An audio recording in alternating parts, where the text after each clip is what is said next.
Hello guys! In today's tutorial, I'll show you the process of editing and personalizing your Shopify store's header.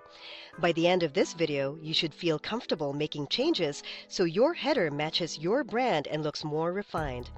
Start by signing in to your Shopify admin panel using your login details. After logging in, go to the menu on the left, click Online Store, and then choose Themes. This is the section where all your theme and design settings are controlled. Locate the theme you're currently using and choose the option to customize or edit it. So, click Edit Theme. This will open the theme editor, where you can adjust the appearance of your store and see the changes instantly. Inside the editor, find the header area in the sidebar and select it. This section manages everything related to your top navigation bar.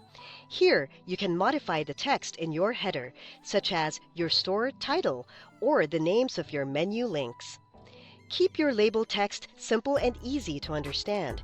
If your theme supports it, you can choose which menu to display in the header.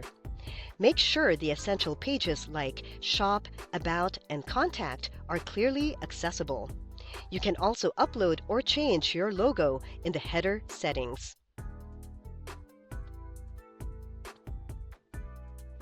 Use a high-resolution logo with a transparent background for the cleanest appearance and follow any recommended sizing guidelines to prevent blurriness. Most Shopify themes also allow you to adjust how large or small the logo appears so it stays visually balanced. Next, refine the overall branding by adjusting font styles, colors, and spacing.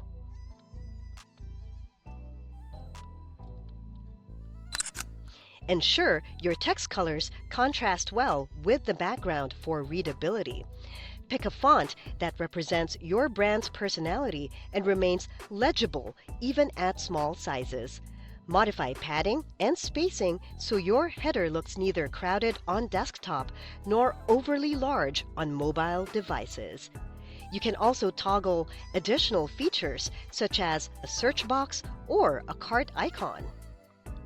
If your store has many products, enabling a search bar can help shoppers find what they need quicker. If your theme offers a sticky header option, you may want to activate it so the navigation stays visible while users scroll. Use the preview buttons to see how your header appears on both desktop and mobile screens. Check that the logo displays correctly, navigation is easy to tap, and everything is properly aligned. Once you're satisfied, click Save to apply all your updates. And that's all there is to it. Your header has been successfully updated. Visit your storefront to double-check that everything displays and works as intended. If something doesn't look right, go back into the editor, make adjustments, and save again. With these customizations, your Shopify header will appear polished and create a welcoming first impression for shoppers. If you found this video helpful, don't forget to hit the like button, subscribe to my channel, and click the bell icon for more tutorials and tips on how to make the most of your Shopify site. Thanks for watching, and I'll see you in the next one.